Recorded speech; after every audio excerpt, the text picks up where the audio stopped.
C basic programs. This is part 12.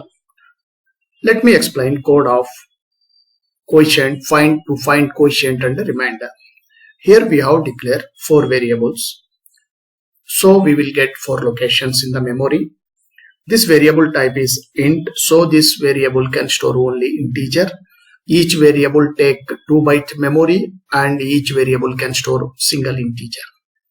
The printf prints enter 2 number as output on the screen when we run this program.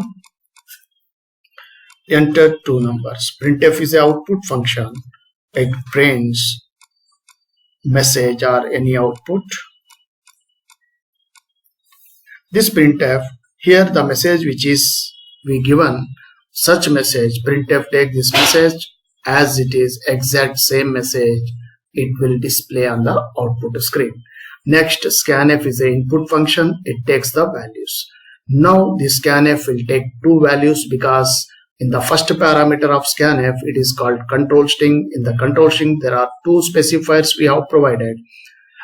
So the scanf will take only 2 values. At that time the scanf will wait for input. At that time we have to enter values here. Any value. The scanf take these 2 values and store. It will store in A and B because we have given here A address and B address. The A address is 10 and B address is B value is 3 now. Here every location has an address. This address we have given here. This operator will give the address. Now A by B. What is the value of A by B? Here Q is a variable. It will store quotient. Variable name you can take.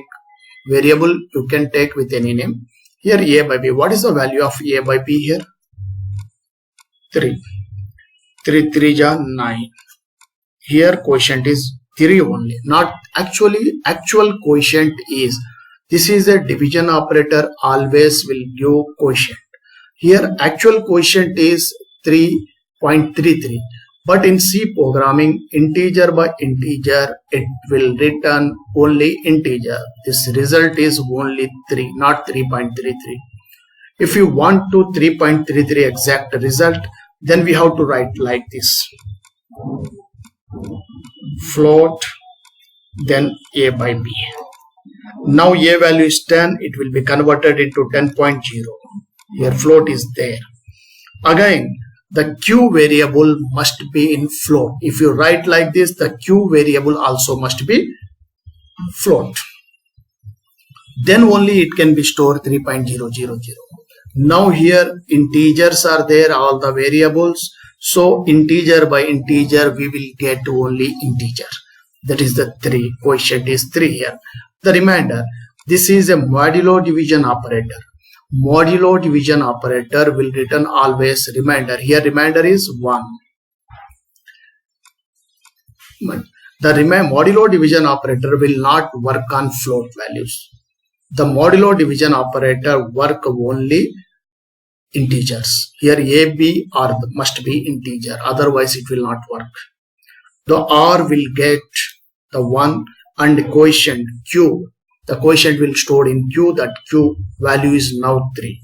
After executing this statement, this printf prints here quotient, which is there here, which is given here. That thing only we will get on the screen. But here specifier is there. In this specifier, in the place of this specifier, we will take Q value here.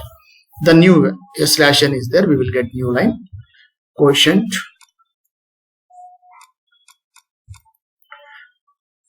Quotient colon. Here colon is there. The printf only print colon. Here in place of this Q value, that is 3. Next remainder. Remainder colon R. That is a 1 here. In place of this specifier we will get R value here. Then program return 0. Then terminate. This is the output. Any program you can run any number of times. At that time you can give the different values. You will get different results. You can observe like. Thank you.